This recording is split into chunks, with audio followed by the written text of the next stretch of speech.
for me.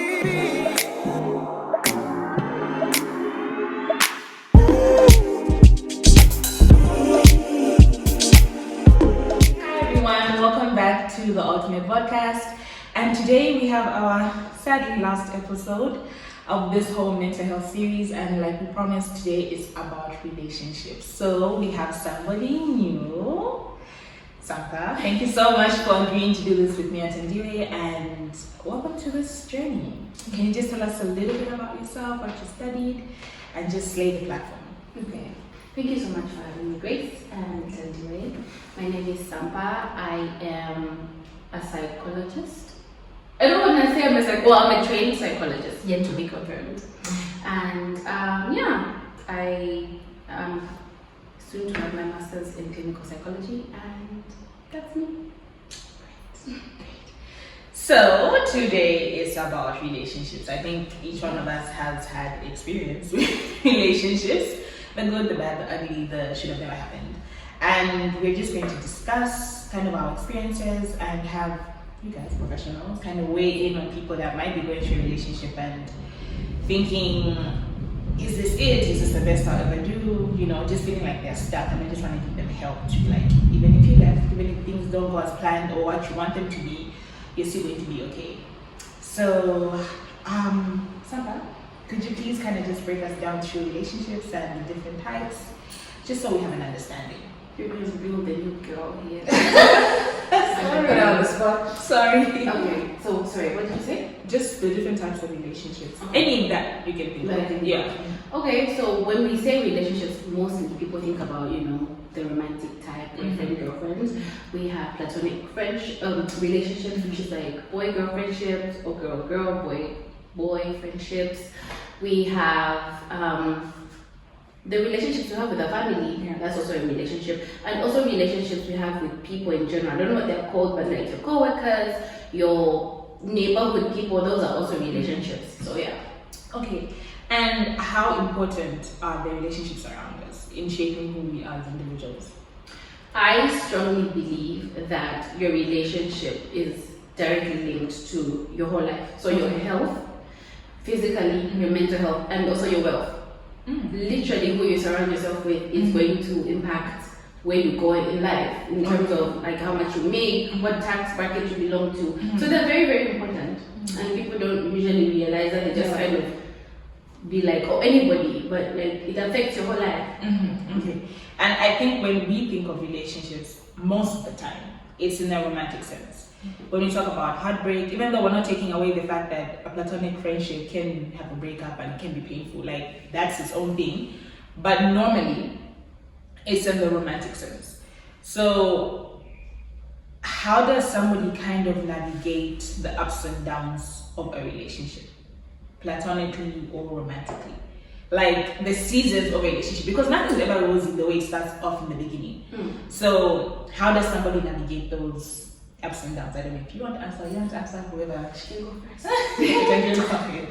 Okay, so currently there's like this new like cut-off culture where it's kind of like, if I don't like the vibes, goodbye. So it's good for us to understand where we stand in most of our relationships, be it friendship, be it relationship as a romantic relationship. You should know where you stand with that person. So a lot of the time, when you're building trust in a friendship or a relationship, you're getting to know the person, you're getting to understand how you guys maybe mix, or like where you guys have differences, where you guys have similarities, and that's okay. It's okay not to agree with everything that your friend agrees with, and it's kind of like, okay, so where do we actually meet? So when it comes to, let's say, your values, that's a very strong area where if you are clashing in values, then it's not very good for your relationship or your friendship. So let's say you're somebody who, let's say, values quality time, and maybe you have a friend who maybe doesn't, or doesn't respect time, for example. That's something that's very important to you. So when you say, oh, let's do this at this time, and then they don't show up, it kind of causes a rift. Okay. Yeah, so a lot of the time friends have similar values, and even in relationships, it's kind of like, where do we have our similar values. Like, do you want marriage? Do you want kids? You know. So usually in the beginning it's so rosy. People don't really want to rock the boat. So it's kind of like, oh, if you like that and I like this, that's fine. You know. But then it does get to a point where it's like, no. Yeah, we can't go forward with this if we're not meeting on certain terms or certain areas. Okay. Yeah. Now, there's something that she said that I want to talk to you, because she kind of answered the question. Where do you kind of draw the line as to, I can't accept this anymore about you? So let's say, just a thing, maybe her and I are living together and she was slightly more messy and slightly more clean. There are certain things that don't really make us compatible. Friends, I guess, like certain things, but where do I step back and say, yeah, I can't really do that anymore? Yeah. Okay, so I like the fact that you said anymore. Yeah. Because the thing is, what we tolerate becomes tolerable. So most times, the example you gave, I'll piggyback on that, right? You guys are roommates or your friends, Yeah. living together, so Thandiwe is messy and you're the clean one. And it's not the first time that you've seen Thandiwe is messy. True. It's that one time you're like, okay, I'm not doing this anymore. And you're like, okay, no, I can't take this anymore. So from the beginning, we have to set boundaries. That's a thing we don't like to do because it feels like you're fighting people. It just feels like you're the aggressor in the situation. Yeah. But it's very important to set boundaries with people from the beginning. Sometimes you fail to do that, but as you continue to move along in the friendship or in the relationship, you tell someone, you did this, I don't like this, I won't accept it. For us to continue in this relationship, something has to change.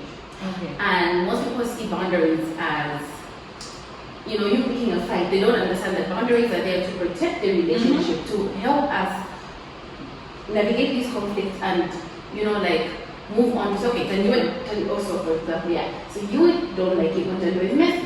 You share space. It's only common courtesy for her to keep this shared space clean. Yeah. So you tell her, if you continue, I can't continue doing this with you. She values your relationship with you, she values your friendship. She's going to make an effort to clean up because it makes you uncomfortable. Yeah. And if she cares about you and she loves you, she's going to do that. It's she'll make an effort. You make an effort. If they value you. If they value you. And that's a key word or phrase, if they value you.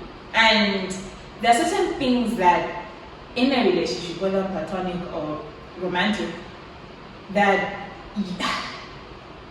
you would think are common sense.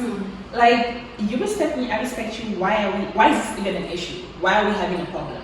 Like, why do we keep coming to put this at the table? If you value me, if you respect me, if you love me, this really shouldn't be an issue.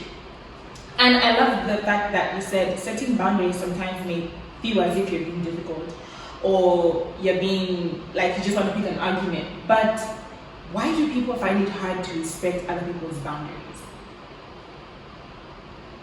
That's a big one. There's so many reasons why somebody wouldn't respect your boundaries. And usually there's a saying that goes with boundaries where it's like, if someone gets upset that you set up boundaries, it means they were benefiting from you not having any. So if this person was gaining, say that again for the people in the back. So if somebody gets upset by you setting boundaries, it means they were benefiting from you not having any. Okay. Yeah. So they were gaining from that. So if they don't respect your boundaries, it means like, wow, I'm losing out on this. So let's say like, if you're somebody who kind of like a people pleaser, you can't say no, you know, there'll be people around you who benefit from the fact that you can't say no. So they'll always be asking you like, hey, can you drive me here? Or hey, can you give me this? Hey, can you give me that? So the moment you set the boundary and say, you know, actually, I don't want to drive you to this place today, you know, and they now just go angry and like upset that, you know, like, yeah, this person wasn't here for me. Yeah. They were just gaining something from me. So that's one of the reasons why someone would respect your boundaries. Yeah. Then there's more clinical reasons as to why, but that's probably the main one. It's not like anything clinical. Yeah. So in the early stages of you setting a boundary, it's extremely uncomfortable. Yeah. Having that conversation with the person and saying, hey, I don't like it when you treat me like this, because at the back of your head, you know that the dynamic of your relationship will change. It won't be the same once you set that boundary. But what reassurance can you give to the person that's taking that step to say, I'm putting my foot down, enough is enough? To kind of not go back and forth with the decision and to be 100% certain. Like, what can you tell them to kind of encourage them to be like, hey, like on the other side of this, there's a better you, there's freedom, there's all of that kind of stuff. So what would you say to them? I want to say fear is a very misunderstood emotion. Mm-hmm. A lot of us operate from fear. Mm-hmm. So for example, you're my friend, Mm-hmm. and I want to set a boundary with you. Yeah. And I'm scared if I do, we won't be friends anymore. Yeah. That's the fear. The fear keeps me in a relationship where I feel like you're taking advantage of me Mm-hmm. and it's not equal. So I'll just keep quiet because I want me and Grace to get along so well. Yeah. You need to get over that fear. Mm-hmm. People who love you will stay in your life. That's the fact. I think just try to assess your life. Think about a time, even when you yourself didn't like yourself, but people stuck around you like, why are you guys here? Like, Yeah. I'm crazy. I'm crazy Yeah. right now. So you tell somebody, obviously, observing social decorum, you're respectful, you affirm, but you're also kind.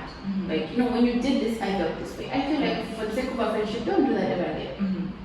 There's no reason for you to stop being my friend, honestly. If you do stop, then it's just like, okay, now you can tell, like she said, okay, Sampa won't tolerate that anymore. So I don't want her, no, I want another person who will tolerate that. If I let go of that fear and I come to you, you know I'm doing it because I want us to have a better relationship. I want to think about you and be like, can't wait to see Grace today. Not, ugh, God, I'm going to see Grace today. You know what I mean? Yeah. So that's what we both want. We both need to be in a place where we're happy and we can communicate. Communication. So how do we get there? I have to have the difficult conversation with you. I have to let go of the fear of losing you. Because if losing you means I have my mental health, ciao, bye-bye. Yeah.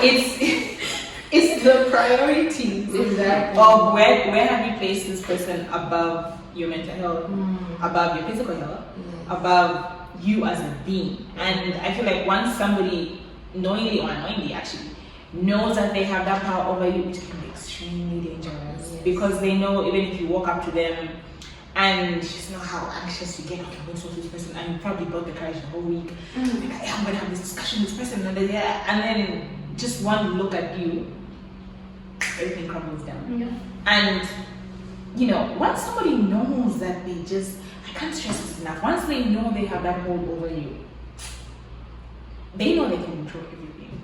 And will be toxic. Okay, now moving to romantic relationships.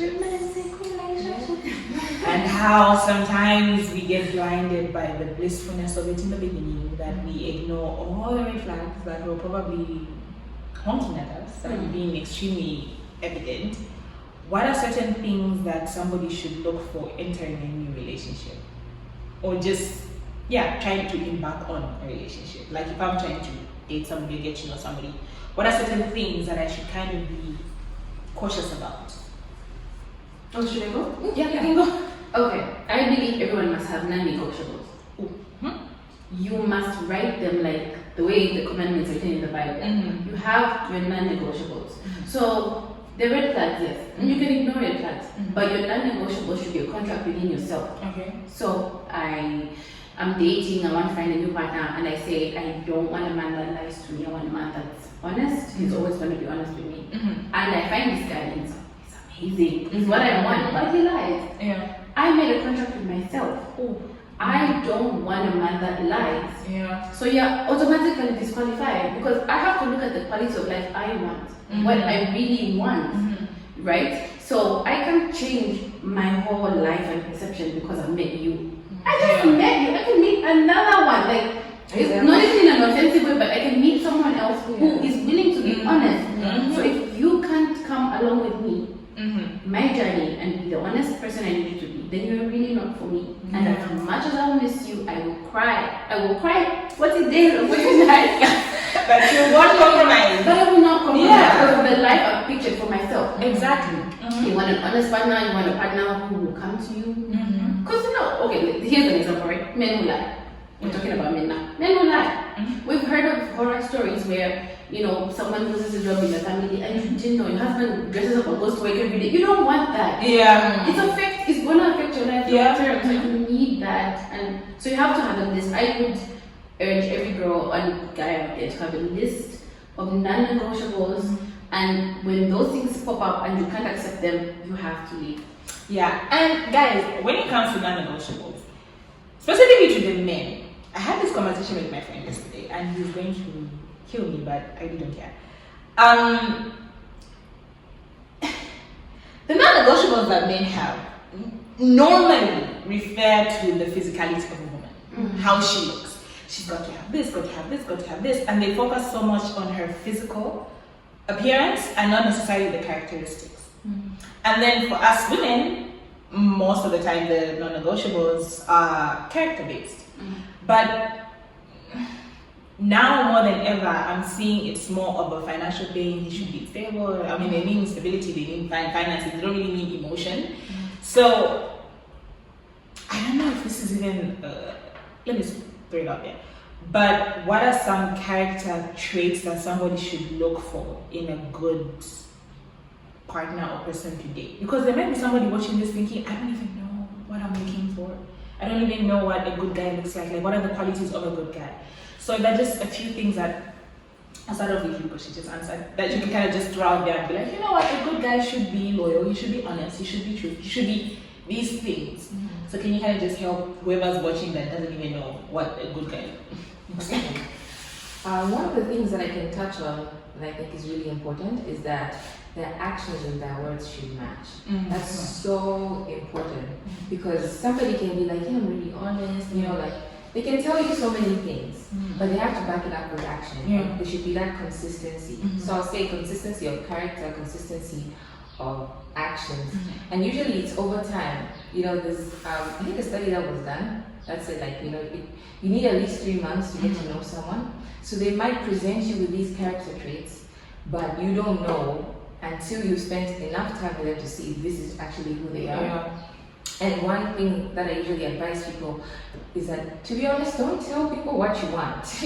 Don't be out here saying, I want an honest guy and I want a guy who's like this and this, because the thing is, there they go, they'll just turn into a chameleon and become everything that you want. So I think it does go back to kind of being like having your non-negotiables and knowing what you want in a person, and then allowing that person to present you with the traits that you want instead of telling them these are the traits that I want. That way you're getting a more honest representation. So you want to see the honesty, you want to see the consistency, but you don't tell them this is what I want to see. You allow them to show you those traits. So usually I'll say give it 3 months. There's no set number of traits. Some people don't even like they don't even get that far. Like on the first date, if I know what I'm looking for, why am I still talking to you? Exactly. Yeah, so I think it's just kind of what both of you have said. It's just know what you want from the get-go, because it doesn't need to take you 3 months to see that you don't fit my list. There's no need for me to build a relationship with you emotionally, a connection with you. Why? If I know that you don't meet my list, let me not waste your time and my time. They could, like you said, there's somebody else out there for me. But I think the reason why a lot of women feel like, well, it's better him than no one, is the scarcity mindset of thinking there's no one else. There's no one else. This is literally just the person. And I mean, we've all been victims to that, to kind of being in a relationship and thinking like, this is the best that I can do. Maybe for this version of you, it's the best that you can do. But if you get better, chances are you will find better. So, bringing this whole thing of being better, what's the importance of women and men, we don't separate it on here, of them being the best versions of themselves? What's the importance of even what we're trying to do to educate people? Of just being better and what that leads to? I like that you asked that question because I want to ask you a counter question. Oh, sorry. It's okay. You talked about, how you said most men will look at a girl's physical appearance, and so you're thinking about bettering yourself. The first question you should ask yourself is, why are you now entertaining men who are focused on the physical? Right? Yeah. Because if you are looking in his character and he's like, yeah, but you know what, if you just had already we're not on the same, not even the same book, You're in a different level, across town. So we can start from there. Doing the inner work is a person fighting themselves. You have to do a shadow work, you have to get into yourself.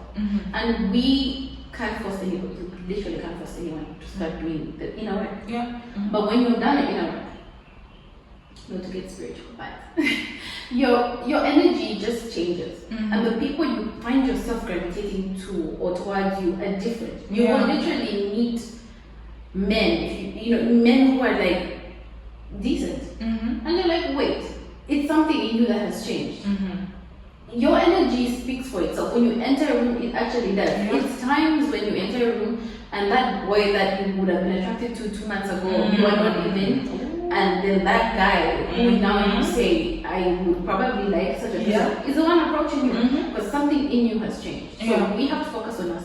We can't focus on the other gender, what they're doing. We just know what we are about and the energy we put out. And the only energy we allow in our space is one that is adding value and can reciprocate. Anything else, it cannot. Why are we associating with energy that's not in that space? So and just to add to that, like if you know yourself better, it allows you to have a quicker gauge. So let's say if you understand yourself better, when you meet someone, you don't need to like entertain them, like you said, for a long time to know like, is this person good for me? Does it work for me? But like, let's say if you're still like trying to figure things out, then you can give yourself more time to say like, okay, I don't know yet if I like this person or not, so I'll give myself time to know them. It might take a shorter time, but like you said, going back to the scarcity mindset, saying like, I've kind of done the work and I know who I want, but at the same time, I feel like there's nothing out there, so I'm still going to hold on to this person for as long as I can. So it's kind of like also being like, are you okay as well if there's no relationship? If you don't get that opportunity to be with someone, that's where maybe you should be coming from, so that you don't feel like going into a relationship, if you're already like, I don't need this, it allows you to have some level of autonomy. But if you're going in thinking like, I actually actively need to be in a relationship, I need this person, then it makes you feel like I can't get rid of them. Even if they don't meet all my criteria, even if they're not good for me, it's better than nothing. It's better than nothing. I will stick to it. So you find somebody becomes very detached from reality after going through that for so long. They don't even know that it's bad. So you would, as their friend on the outside, would be like, do you not realize that this relationship isn't good for you? But they'll be like, no, I understand you, because they've actually made themselves believe that this is okay. So like doing the deep work will allow you to be quick about things before you form that attachment that says you can't leave this person. And I don't know who said this, but who you attract is a reflection of who you are. And if you tend to attract toxic people, F-boys lack of a better term, and just people that are not really good for you, that's a reflection of who you are. So I was somebody, to be transparent, I was somebody that had a tendency of getting with people that tolerated my toxicity based off their toxicity. So I'm toxic, you're kind of toxic, I'm not going to call you out for it because we're more or less in the same boat. So there's nobody really checking anyone here. And it's only until, thankfully, I was forced into being alone and a breakup, that I took time to be like, okay, why do I keep finding myself in this situation? If I think every single guy is different that I've dated, they don't even have similar personality trait, why do I keep finding myself in this situation? And it was like, no, there's something in me that's attracting them to me. There's a certain brokenness in me that they're gravitating towards. And women, sorry to be the enemy of progress, but men can sense desperation. They really can. They can smell it from a mile away. They know she's desperate, she's probably gonna lower her standards for me, I don't really have to do much. And desperation, it looks different. It doesn't mean you're going to them to, oh, I need you, I want you. You don't even have to say it, but your availability to them can kind of give that desperation. If a man, like, men, they're natural hunters, chasers. And if you literally, like, imagine a lion's in the jungle and an impala's just there, take me. It's on the grass, it's just waiting there. The lion will be like, okay, but I'm supposed to chase you, I'm supposed to run, I'm supposed to do something. I can't just you become less, I guess, appealing to the person, and all of that comes down to you just not being a whole person. And what I mean by a whole person is being confident in who you are, being confident in what you bring to the table, and being comfortable with saying, you know what, if you don't understand my value, if you don't see, then there's nothing left for us here.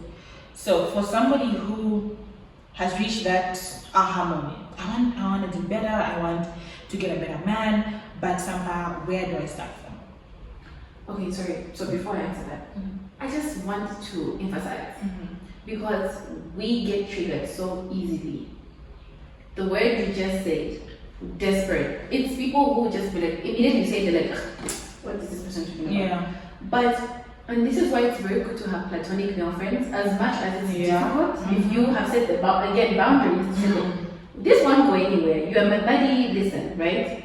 Men will tell you, even when you're not trying to be desperate, you yourself might not even be aware that you're being desperate. So this person is not calling you. Men play games like that. They will purposely not call you just